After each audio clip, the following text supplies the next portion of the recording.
Hey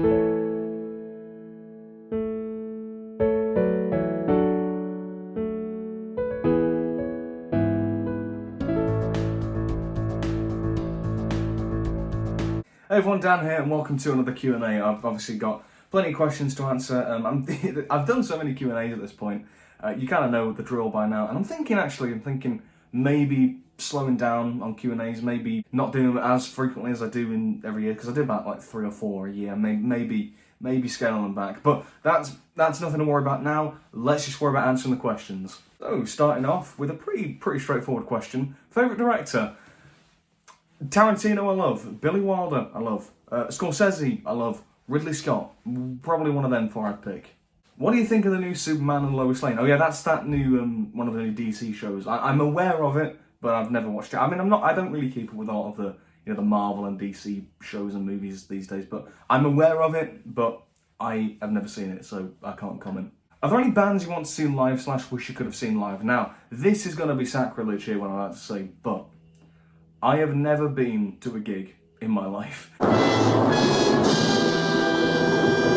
And I honestly don't know why. I think it's probably just because when I was younger, I mean, when you're younger, I mean, there's definitely probably not, bands aren't really the kind of thing, and gigs, they're not really the kind of things you want to go to. But I think I was never really, in terms of music and artists, there was never really sort of a particular artist that I was kind of keen on and interested in. It was more just, I listened to songs that I liked, and I never really paid much attention to who sung them. But these days I think I'm a bit more clued up, so really, to be honest, I'd like to go to a gig of whoever, just to kind of get that experience. That'd be kind of cool, like a bucket list kind of thing, just something to do in life. That'd be kind of cool. But in terms of like specific artists I'd like to see, there's a question on later in the video that I've got to answer, which is sort of similar, to do with music, so that will kind of answer this question. So pop a pin here and I'll come back to it. Next question: what makes Ferris Bueller's Day Off such a special film to you? Okay, so I've mentioned a lot on the channel that, Ferris Bueller's Day Off, I adore that film. I've often cited it as my favourite film of all time. If you look on Letterboxd, it is my number one. And, it's not the conventional choice. I mean, I did a little Letterboxd top 4 with the Welsh Productions lads, and the other films I have in there, like Whiplash, Everything Everywhere, Alien, they are very common picks, but Ferris Bueller isn't really, and it's a bit different. And even though I do adore the film generally, I think it's really funny, great performances, really witty dialogue, fantastic like humour and set pieces, but it's really its main message of living your life to the full, which really connects with me. And it's more so when I watched it during COVID, and obviously, being stuck inside, you can't really do that. And there was something about Ferris, that, like, as a character, that was just sort of, I wanted to be him. I wanted to be as unabashedly confident as he was. Like in the parade scene, when he just hijacks a parade and just gets to entertain so many people, like the thousands of people in that parade, and just starts singing on that parade. It's just like, to do that, that's like so cool, and I'd love to. But obviously it is sort of wishful thinking, but it's that idea that I really connected with. And it made me sort of think, once you're out of the pandemic, just go out there, just do things, just live your life. And, it's the whole thing. Life moves pretty fast. If you don't stop and look around once in a while, you could miss it. And that's absolutely true. Even, it's been like 4 years since I actually watched the film, and that sentiment it's true. It really is. And I adore that film. Next lot of questions. If you want to have a Doctor episode set in the past, what would it be? And you can choose 3. So I'm guessing like 3 settings. And I'm more interested right now for me in sort of like more modern, like 20th century history. I think because it's a bit more tangible than like ancient history. I think it's more tangible. We have people still alive for parts of the 20th century, even if maybe not the early parts. But this question though, I'd love like a jazz age 1920s Prohibition era set story. I'm surprised they've never really properly done that on the show itself, but that'd be really cool. I'd love that. I'm also really interested in like mid 20th century, sort of 1950s, 60s sort of culture. So maybe something like that. Maybe a kind of, because I find that time period, especially the 60s, really interesting. The kind of counterculture sort of atmosphere. I just find that really interesting. For a third story, I think it'd be kind of cool, like now in the 2020s, to do a story now set in sort of the 90s or the 2000s, where when Doctor Who came back in 2005, that was sort of the present, but now that's the past. It's a bit like in series 1, you had Father's Day, made in 2005, but set in sort of the 1980s, Thatcher's Britain. Wouldn't it be cool to look back at like the 90s and 2000s and, kind of retrospectively look at that culture kind of as a whole and do a story about that, or like set around that? I think that'd be kind of cool, and it'd be quite interesting. Sticking with the historical theme, what are your three favourite historical movies? I was kind of struggling with this question when I first read it, because there's a lot of films where they are historical. So, for example, something like a Billy Wilder film, comedy, Marilyn Monroe. It's made in 1959, but set in 1929, the kind of Prohibition era, right? But the historical element, it's there, but it's not the main part of it. It's the comedy is the main part of it. The kind of sort of satire on like gender and sexuality, that's the main part of that film, not necessarily the historical setting. And there's a lot of films like that, so I was struggling with this one. I think an easy one for me would be Oppenheimer, like Chris Nolan's film. I loved Oppenheimer, and I also, the historical element of that film is key to the drama of that film. So stuff like the McCarthy angle I found very interesting. And as for other historical films, I haven't watched a lot of them. Like, I haven't watched like Schindler's List, for example. I haven't watched a lot of these kind of, I guess, purely historical films where you take that element out and you don't really have your film. So I'm not sure on this one. I have to pass. And how many countries have you been to, excluding the UK? Okay, so outside the UK, I have been to America, specifically New York, and it was great to visit there. I've been to Spain before. I've been to Lanzarote, and I think a few of those, those like Canary Islands around there. And as far as I can remember, there might be places and countries that I've been to when I was, say, a toddler. I don't really remember, but in terms of from memory, that's where I've been to. I've not been to many countries, definitely not as of late, anyway. Okay, next batch of questions. What's your favourite episode of Inside No.9? So, my favourite episode is Bernie Clifton's dressing room. That's from series 4. And it's a similar thing with Ferris Bueller's Day Off, and of it being a very special, kind of inspiring piece of media in this case. Now, obviously, that episode is phenomenally written, phenomenally acted by Stephen Reese, kind of a two-hander.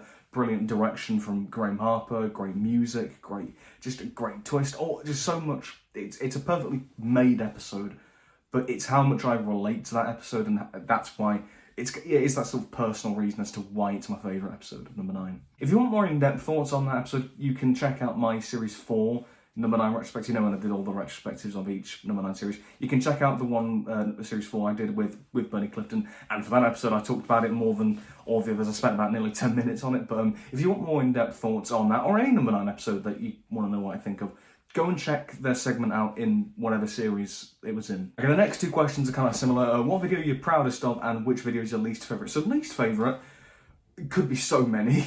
Yeah, I've never been one to big myself up, to be honest. I don't think of my work very highly. Definitely not my YouTube channel. I don't think of it very highly a lot of the time. Definitely anything pre-2020, really. I have privated and unlisted a lot of the older videos. It's more just like the important ones that I've kept up, because they're just painful. Some of them are just painful. But in terms of videos I'm proudest of, there's a few that spring to mind. I mean, recently, the Mr. Bean's holiday video, I'm really proud of that. I'm really proud of how that turned out, the response it got, how people were really surprised by it. They didn't expect what was going to happen, and that's kind of what I wanted, and I'm really glad that, people enjoyed that one, and it was really fun to make, and it felt like the kind of culmination of everything that I've sort of done on the channel, with the sketches, the music, the, obviously the more recent film kind of content and whatnot. Speaking of the film content, some of the video essays I've done, so there's the Inception video essay, or the Nolan Kubrick one, I'm really proud of them. I properly script those and whatnot, and I'm really proud of how they turned out. And going back further a little bit, Road to the Multiverse, the big anniversary sketch that I did, when I used to do the big sketch series, I'm still really proud of Road to the Multiverse. It was kind of, for a long time, I always felt like that was sort of where the channel peaked, and it never really got better than that. But I'm going to, hopefully, we can get better than that someday. But more than videos, there's certain series on the channel that I'm proud of. So stuff like the monthly film rankings I'm really proud of, and even like the sketch series. I'm proud of that, even if they are a bit cringy and a bit crap sometimes. But, I'm proud of some of those series, those kind of consistent mainstays of the channel. Okay, here's the question that I popped a pin in earlier in terms of music. It's what sort of music do you listen to? Now, I mentioned this earlier, I do sort of listen to kind of whatever, really. But I do have a sort of preference to stuff from like the 60s, the 70s, the 80s, and a little bit of the 90s. And that's kind of the era that I am fond of most. I think, to be honest, the 60s, honestly, I do love 60s music. I mean, of course, if you've seen the channel in the past year, you'll know that I adore the Four Seasons and Frankie Valli, or Frankie Valli and the Four Seasons. I'm an idiot. But I love their music. I just love it. But as of late, I've been listening a lot to Cream, Eric Clapton's band from the late 60s. I don't know why, but I really like that sort of, that feel, that aesthetic, that tone that they have in their songs. I love it. And even though they were quite short-lived, I love their music. I think they're great. And then these next two questions here are kind of linked. So it's, if you could cast one Doctor actor as James Bond, who would you choose? And if you could cast one Bond actor as the Doctor, who would you choose? Now, when I was thinking of this question, how to answer it, I was thinking of, when I was thinking of the actors who could play Bond and whatnot, I'm always thinking of them when they were playing the Doctor. So I thought immediately Pertwee and Tennant, because they were the most action-oriented Doctors. Pertwee especially is the Bond Doctor, you know, with the kung fu and the gadgets and the cars. He is just James Bond as the Doctor, so he'd be an obvious one. But I'm thinking of like Pertwee in the early 70s. I'm thinking of Tennant in the late 2000s. I mean, you could say now, but, you know, I'm thinking of, you know, the 10th Doctor, David Tennant, you know. But it is more because of how they were as the Doctors. They were the more action-oriented Doctors, so I'd probably go one of those two, I think. And then for the Bond actor as the Doctor, this was a lot easier for me, because I think Roger Moore, I think he's the one who has that kind of debonair class about him that could, I think, I could really imagine him as the Doctor during like the 60s or 70s, you know, that kind of, yeah, he's got that kind of tone, that sort of light-hearted tone that would just suit the Doctor. I think he's got the humour great. And the thing is, with all the other Bond actors, they have that kind of harder edge. They really do. You know, you couldn't imagine like Connery as the Doctor, or Daniel Craig, or even Dalton as the Doctor. You couldn't really imagine them as the Doctor, but Roger, I think you could, because he has that kind of class about him. Next lot of questions. Any plans for the summer you'd care to share? So you've mentioned here such as videos, and there are a few videos that I'd like to do leading up to the summer. So I guess some like mainstays, which are kind of default really. Inside No.9 Series 9 will be out in the summer, so that'll get a review like I've done for the past few series when they come out. And I'll also probably do that kind of style for Doctor Who Series 14, or Season 1 as it's called. That's stupid. But yeah, instead of doing weekly reviews, as I mentioned in the Clacker Chronicles podcast, the last episode, instead of doing weekly reviews of that, I will do one big review video of the entire series once it's all over. I did mention Inside No.9 there as well. There is definitely some No.9 content that I'd like to try and do at some point soon. And then obviously some film content. You know, I'd love to do, there's certain rankings. I'd love to continue with like the director rankings. I'd like to do a Nolan one. I'm also considering doing redoing an Edgar Wright ranking, because I did one a couple of years ago, but I don't really like that now, and I think it's a bit outdated. So I kind of want to redo that better. So would anybody be interested in that? So let me know. And I might mention this idea for a ranking before, but I'd like to do a ranking video of all the films that I studied in my film class and ranking them in that way. So would anybody be interested in that? So let me know. Do you think your career plans will eventually lead you to exotic places like New York or Hollywood, or would you prefer to remain in the UK? I mean, as I said, I have visited New York before, so that's pretty cool. But I don't know. I don't know if I'd like to live away necessarily. I think I would like to live in the UK still. Maybe, I don't know. I don't know what the future holds, but I would maybe like to stay in the... I don't know. It'd be nice to visit those places, though. That would be cool, but I don't know. We'll see how things go. If I remember correctly, you have not travelled extensively around the UK, but is there a particular tourist attraction you would recommend to visit from the US? I've visited a bit more of the UK, a bit more, since I sort of made those kind of comments. I've visited more. Like, I've been to London now, the capital of the country, which is, it's great. And I think that's definitely a place to visit as well. And I think there are like some of the big cities in the UK. I'm always thinking Liverpool. I would always say that as like a good touristy kind of attraction, because there is a lot of culture in Liverpool. Obviously there's like football, there's the Beatles there, so there's like the Cavern Club and whatnot. There's plenty in Liverpool, and I really like it there. I really enjoyed visiting there. So I'd recommend that probably if you were to visit a city in the UK in terms of like a tourist attraction kind of thing. And now the final batch of questions, home stretch now. Okay, what is a film you wish you could have seen when it was first released?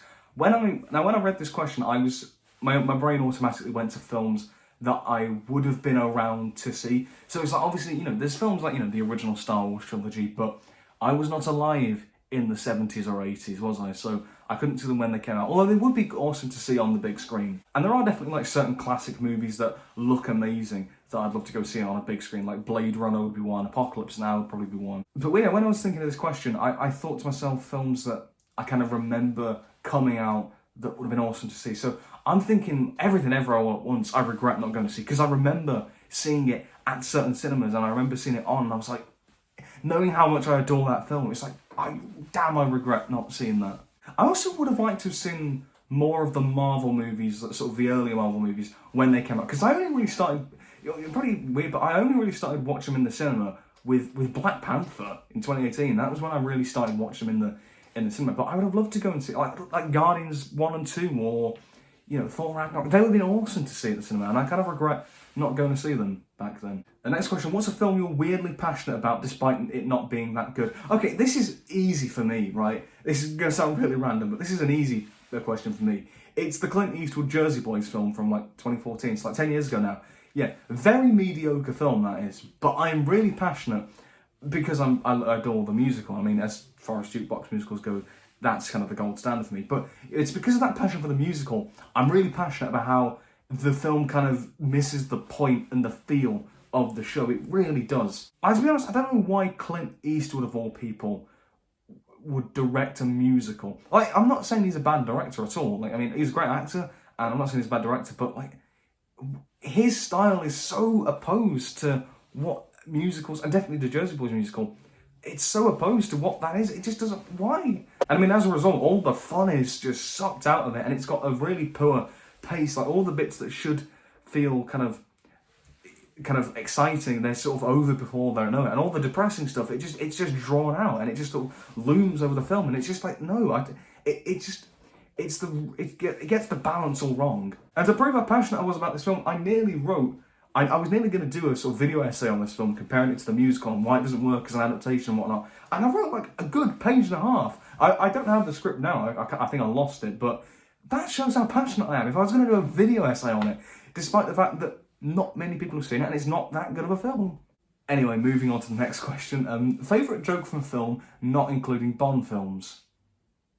You tosser. Could have said the end of Moonraker or The Spy Who Loved Me or what funny Bond endings are there? Oh, what? Not the ending of a Bond film, but I was watching Diamonds Are Forever again, and that film's a comedy, right? That is, but it's the bit when they throw what's her name, Plenty out at the window of the hotel, and she falls in the pool, and then Bond's like, exceptionally fine shot, and then there's the gangster who's just like, I didn't even know there was a pool down there.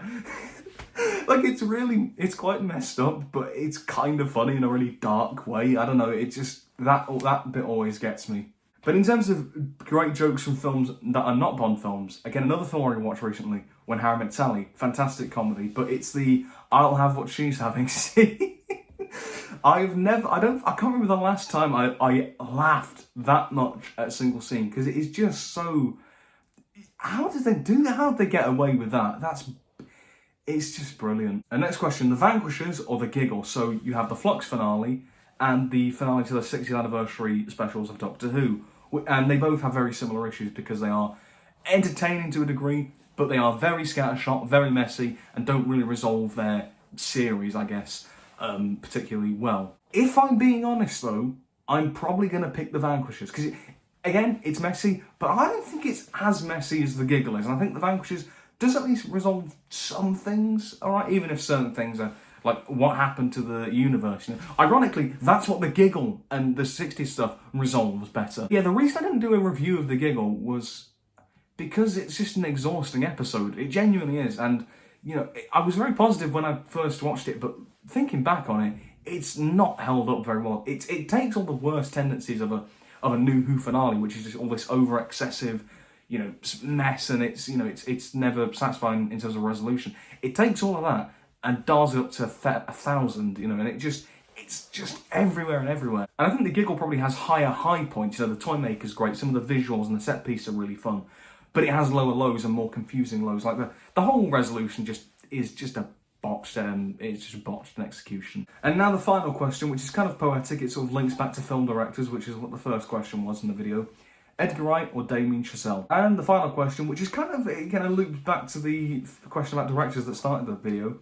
Edgar Wright or Damien Chazelle? Which do I prefer? So, Edgar Wright, I've seen all of the films of, except for like his low-budget debut film, which is like a comedy western spoof film. But yeah, I've seen all of his, and for Damien Chazelle, I've only seen 2 of his films, Whiplash and La La Land. Haven't seen First Man, haven't seen Babylon or whatnot. Now, Edgar Wright will always hold a special place in my heart as a filmmaker because he was probably the first director I really fell in love with the style of, his kinetic editing, his, pace, the kind of humour, is always great. The rewatchability of his films, there's always hidden details to find in his films and whatnot. However, I don't think all of his films are perfect. I think I love the Cornetto trilogy, all those 3 films, but Baby Driver really I do not care for at all. I find it really overrated and just feels very style over substance. Now with Damien Chazelle, as I mentioned, I haven't seen all of his films, so do take what I say with a pinch of salt. But from what I have seen, I adore his films. Whiplash and La La Land are 2 of my favourite films, and I love how he uses